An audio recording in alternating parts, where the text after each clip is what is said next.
Um, Man, I forgot what I was talking about. Man, um, yeah.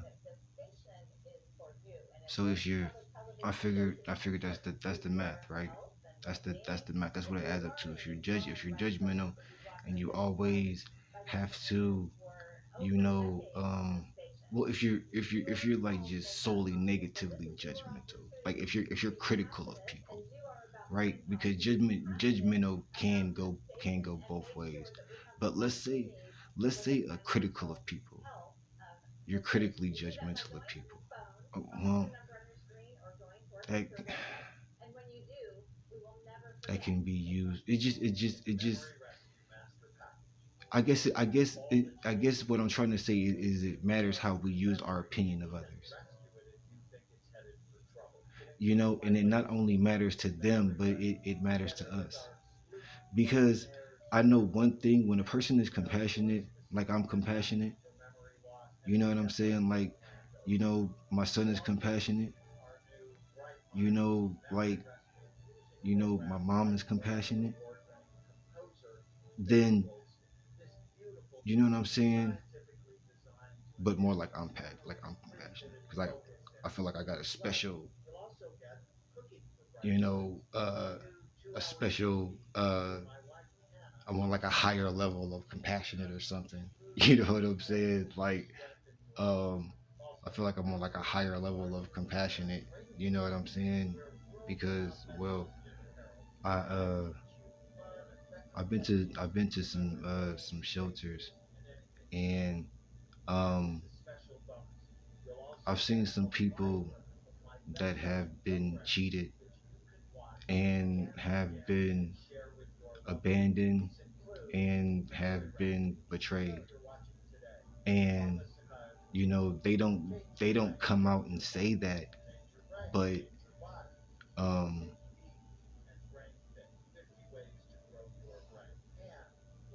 you can kind of feel it when you're around them. you know I'm mad at life for this reason.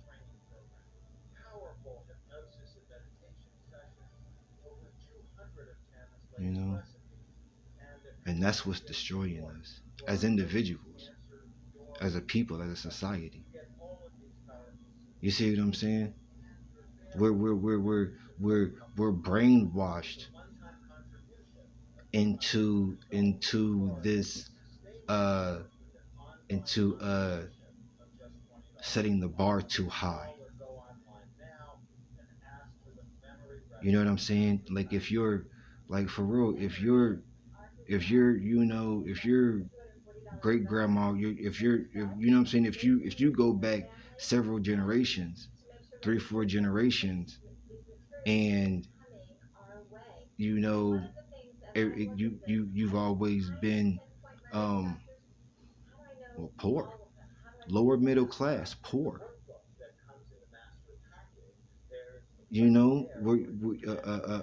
Then we're uh sucked in, and romanced, and seduced by this life that is said to be from like the 1950s, 40s, 30s. You know what I'm saying?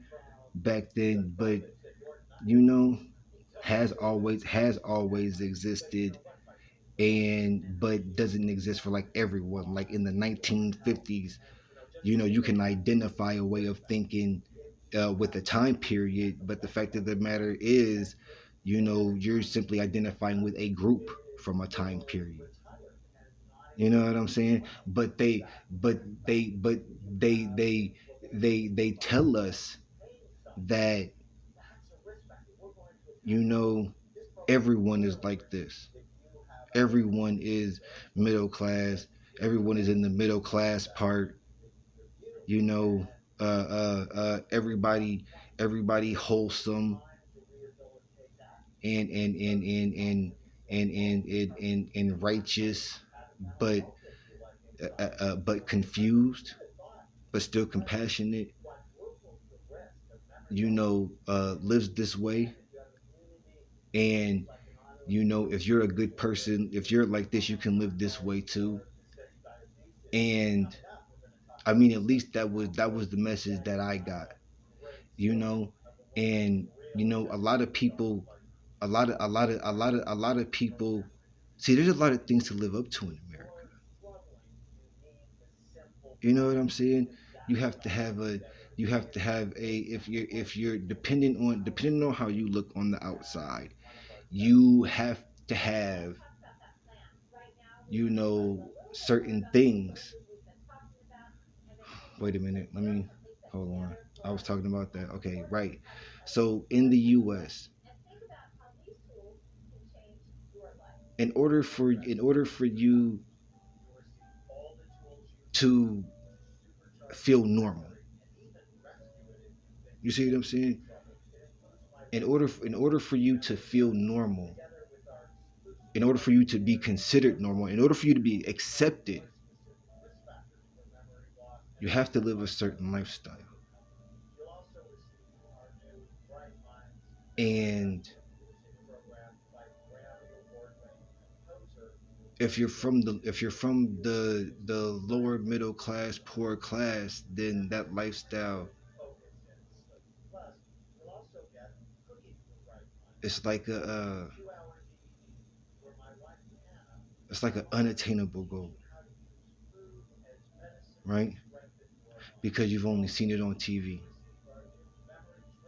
And if you've known, and if you and sometimes, you know when one knows someone that lives that lifestyle, they may only know 'em for a short time. Or sometimes, you know because when someone that's lower middle class, poor, meets someone that's successful, and that person that's successful is compassionate and understanding, and, you know willing to take a punch, willing to take a hit, not just, I'm going to help you as long as it's comfortable and it's safe and it's profitable and it's lucrative. No, but,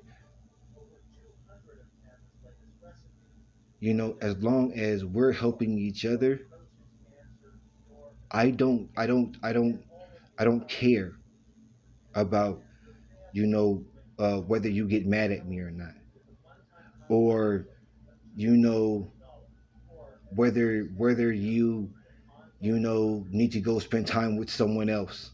We'll just say it like that. Or, which is a slippery slope, because no one can serve two masters. Um, or whether you know what I'm saying. I don't care. You know, I said in another video. You know what I'm saying. A friend of mine used to punch me in the face every time she saw,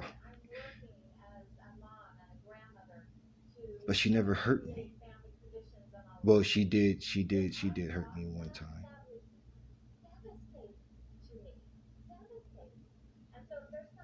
But it's like a spiritual bank account. You you know what I'm saying? I can see, like, something in me sees her pain, and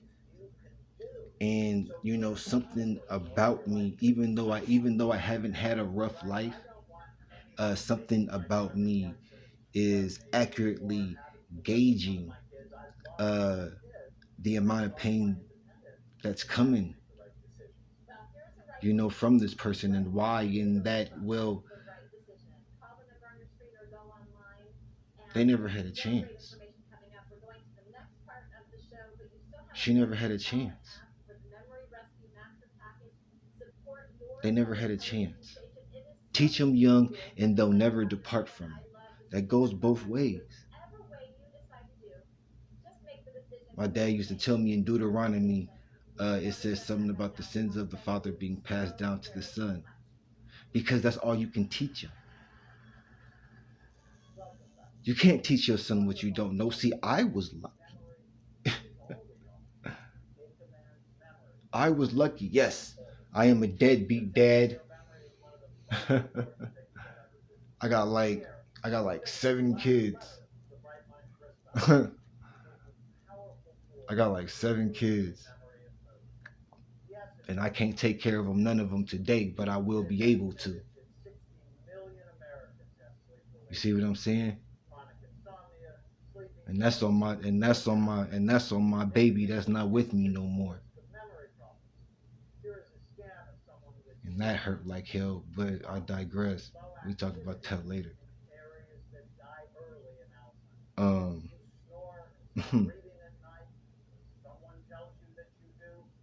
yeah, I'm a deadbeat dad. And the crazy thing is that I'm secure enough to say that and not, feel insulted. It's just a fact. It's just an observation. I'm a deadbeat dad. You know what I'm saying? I could have worded it in a nicer way, but I'm a deadbeat dad.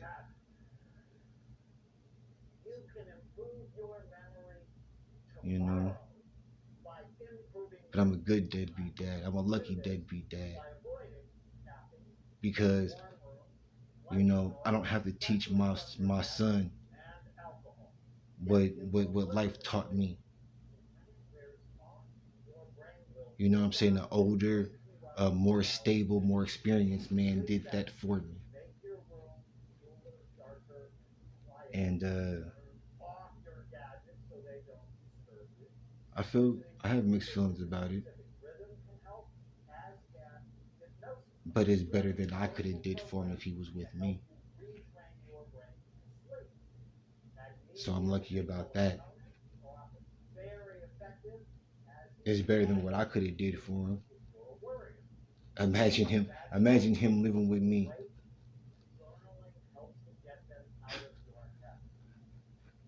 Imagine him living in that car in that tent with me.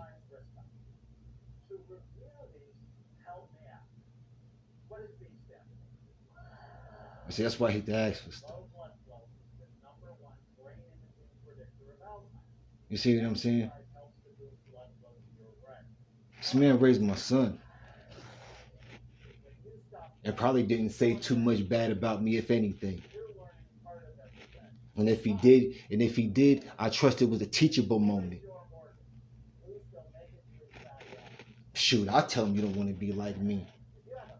You don't want to be like your dad. Look at me, 36 years old. I never had a job for a year. 36 years old.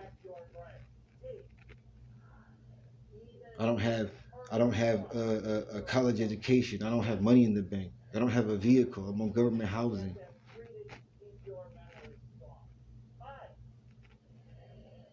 You know what I'm saying? My biggest financial support is a disability check. My most stable form of financial support has been a disability check. Let me see. April, May, June, July, August, September, October, November. 9 months. I've been getting a check. My most stable. Well, no, that's right up there with Greater Omaha. That's right up there with Greater Omaha. 9 months. I've been getting this check.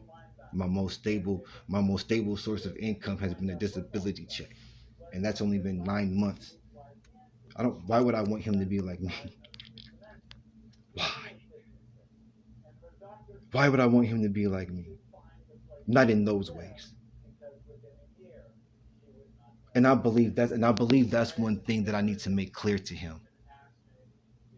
That when I say you don't want to be like me, I say that I say you don't want to be unstable like me. You don't want to struggle like me, and I don't. And I'm scared that if you adopt, my characteristics, my decision making process, the way I do the math, um, the way I feel, my characteristics, my mannerisms, that you'll become like me. You'll become unstable like me. And I'm afraid of that because I'm your dad and I want you to do better than me.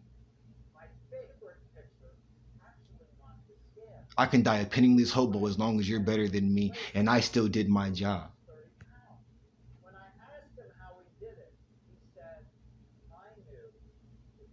You see what I'm saying?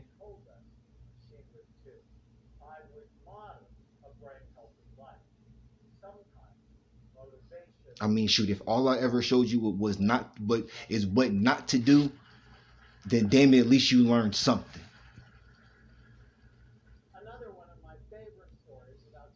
That's why I used to say I want to be a great dad, and if I do it right, let me see what did I say? What did I say? Um,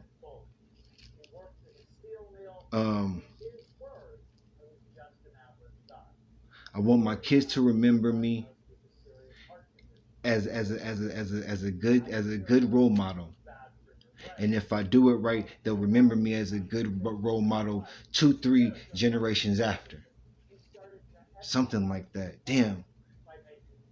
When I used to say it before, it used to just roll off the tongue. You know what I'm saying? But I guess I'm kind of bleeding right now. Conversation is just everywhere, you know. But yeah. So I guess maybe that helps. Maybe that helps that I'm so um compassionate and understanding with myself. I treat I treat I treat others the way that I treat myself. You know, that's basically what all of the scriptures say. You know, like all of them, like all the scripture books and all of the this and all of that and all of this and all of that. You know what I'm saying? All of the spiritual stuff. You know, it adds up to, you know, if you treat yourself well, you'll treat others well. But I guess it's interpreted as if you treat others well, you'll treat yourself well. But that's not how it works because the more things change, the more they stay the same. And if I ain't got nothing, how am I gonna feed you?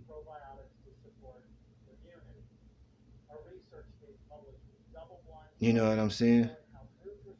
If I ain't got nothing, how am I gonna feed you?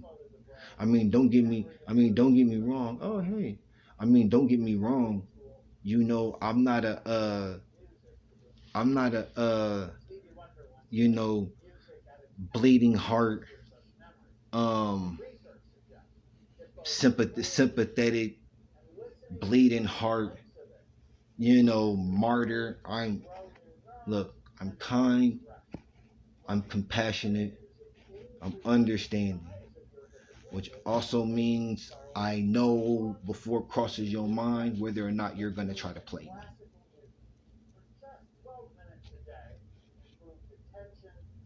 You see what I'm saying? You see what I'm saying? Well, you can say you can say 3 words to me, and I already know your mentality, your outlook on life. Whether not everything, because I'm not looking for your life story in 3 words. Like that can't happen. But your motive towards me, you see what I'm saying? I can pretty much tell that as soon as I meet you, and not and you know how it is. You do it too. You know what I'm saying? I'm just I'm just struggling right now. So, everybody around me is struggling. And maybe on some subconscious level, I feel that I'll only be accepted by other people that are struggling. So I shy away from others that are you know have different concerns,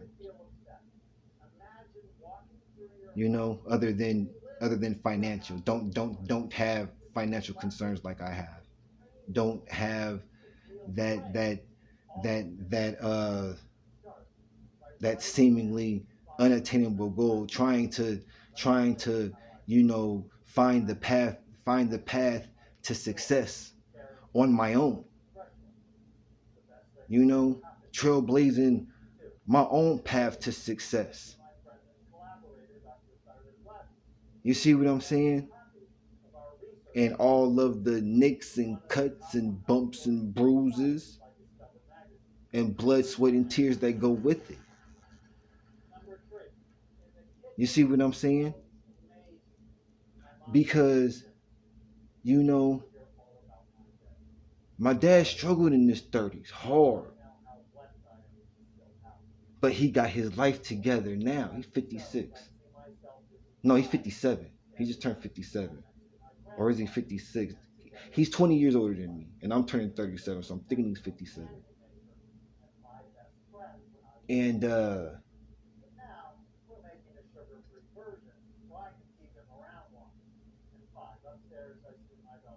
um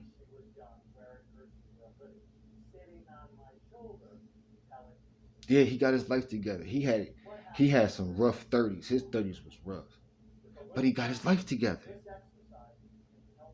But he got his life together. And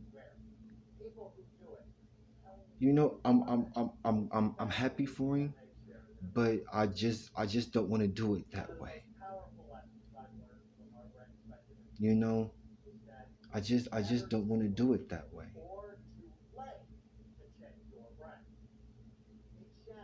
You know, um,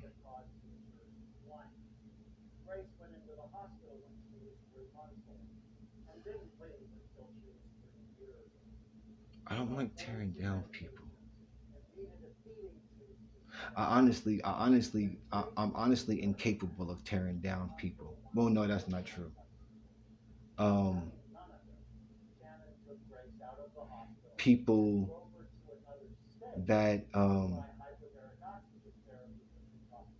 everything has a condition, everything has a cost, everything is quantifiable. Nothing is sacred. You know what I'm saying? Um, and um, not only that, but you know, people that think that life owes them something. And see, that goes back to that lifestyle, right? Ever since TV came out, they pushed this lifestyle on us. And if we and if we have trouble or can't obtain it, damn, I lost my train of thought. Um, they don't. We're not accepted. And not only are we not accepted by them, we're not accepted by ourselves.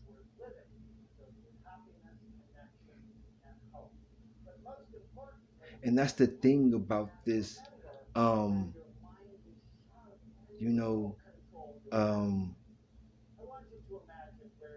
programming, this brainwashing that that we undergo, um, participating in the media.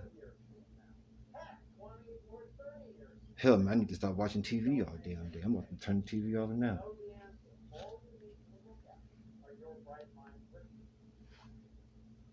You know what I'm saying? We value ourselves by this perception of ourselves that is forced upon us by the status quo, the media, education. The government, the job market, educational system. I say educational system. Teach them young and they'll never depart from it. Did I say the educational system?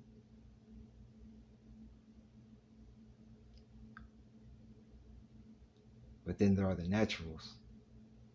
And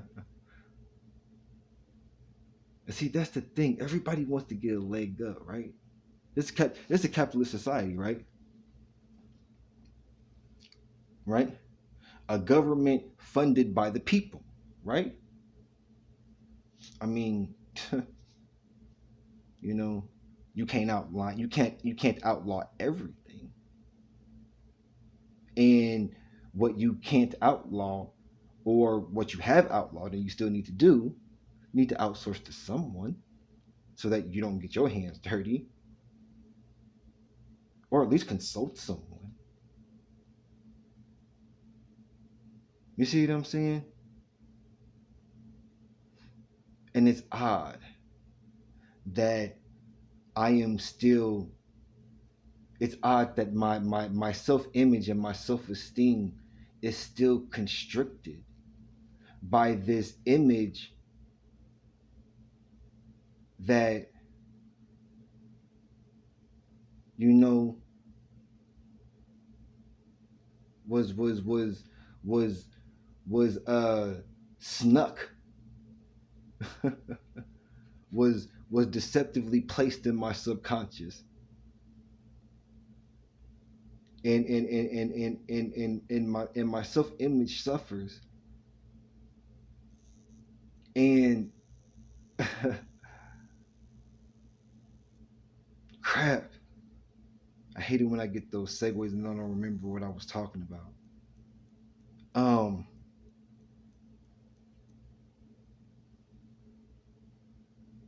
and I feel bad about not being able to achieve my goal,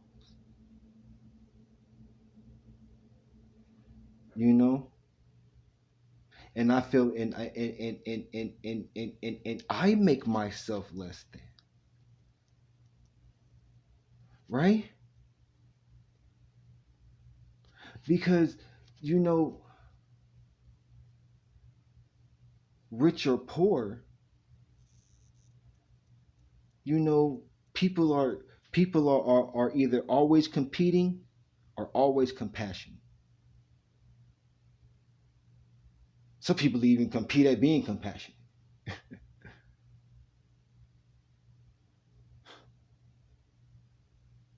Huh?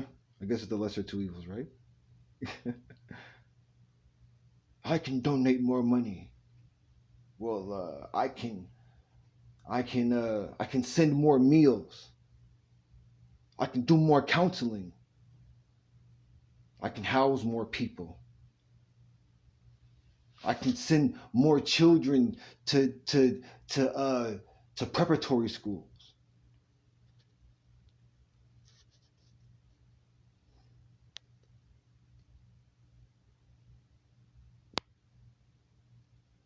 I can donate more homes.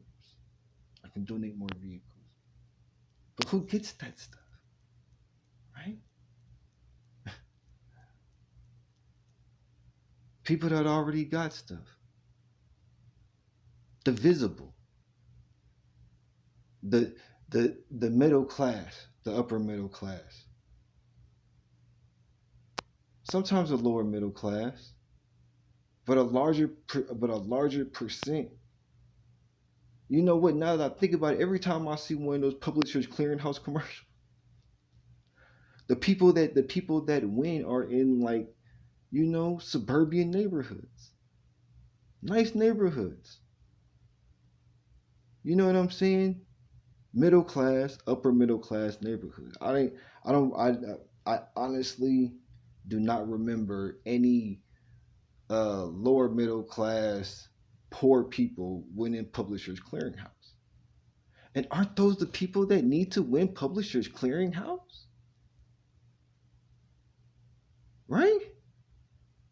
And now I'm back to visible because they're visible. Not only are they visible. Okay, see, I am asking people to be rewarded, or I'm asking charity to be given based on need. You see what I'm saying? I'm asking for charity to be given based on need. They are giving charity based on uh stability.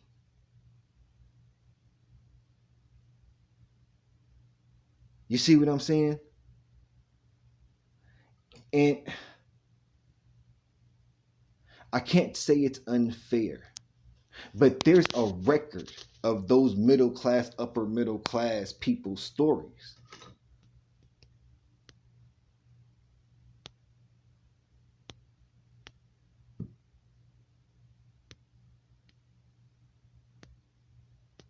You know, they didn't give up, or they gave up, and someone thinks that they shouldn't, and they're fighting for them not to give up. Can you imagine how much love that is?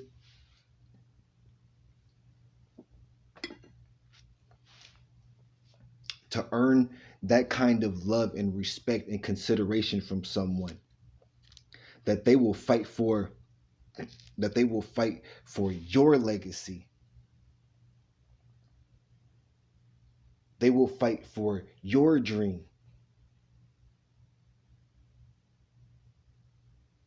They will fight for they will fight for they will fight for they will fight for you, right? I think that's why I have a problem with women, right? Because I fight for them in every way but the way that matters,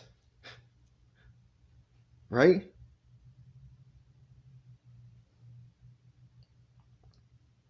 We spend too much time together. She doesn't see me interact with other guys.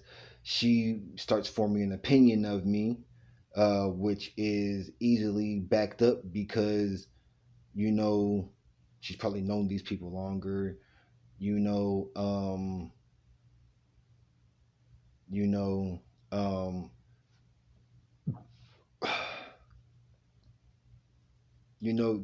several different variables. You see what I'm saying? And so, uh, she assumes that I don't have character. That I don't have good character. This is what I'm believing, and this is, and granted, I'm dealing with lower middle class, poor women in a society where, you have to be, you have to fit into this box, right? Not only that, the other boulders that women have to shoulder just by being women. I mean, hell, let me see. It's about to be 2020.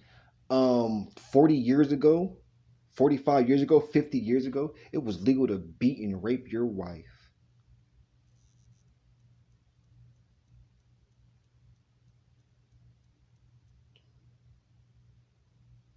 At least black people have been out of slavery for 400 years.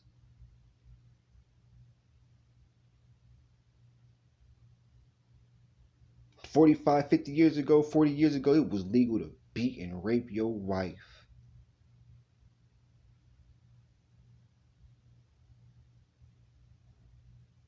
You could call the cops and no one will help.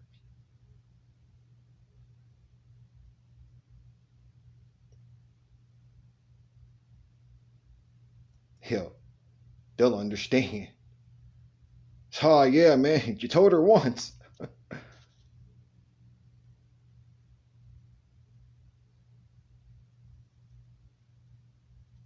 Got shot in the face for stepping on his puma.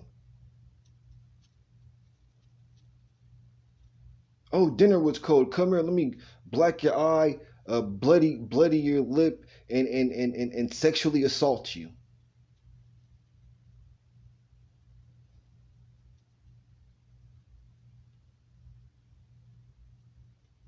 And when the cops get here, we'll have a nice laugh about it if they come.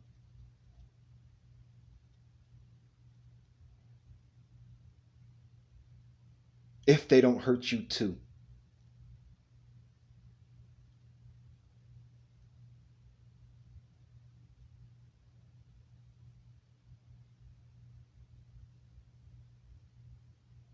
So when it comes to when it comes to women,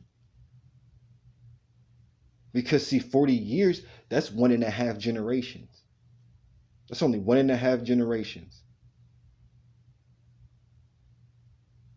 depending on how old they were, when it was initiated, when the law was initiated, when the law, took hold and actually and was actually being enforced.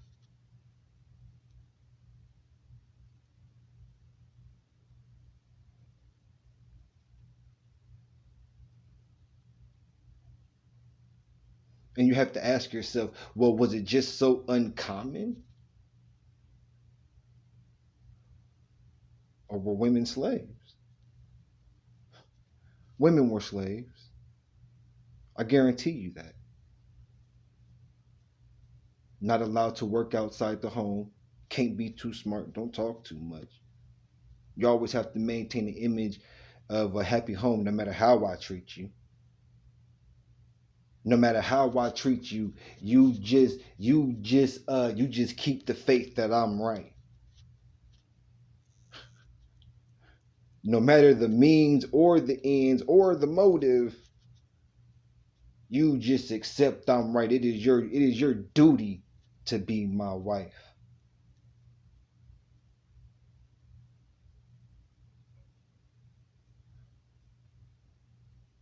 And it is my duty to be your uh oppressor.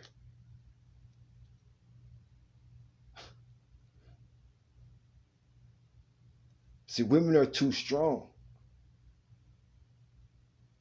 They have a different way of whipping our ass. They have a different way of abusing us. So we have to make sure they can't do it. You see what I'm saying?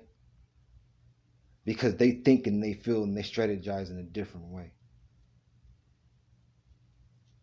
So we'll program them to take all abuse except physical,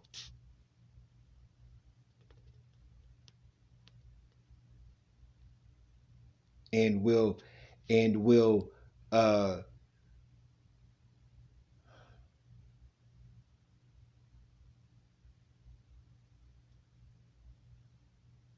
and will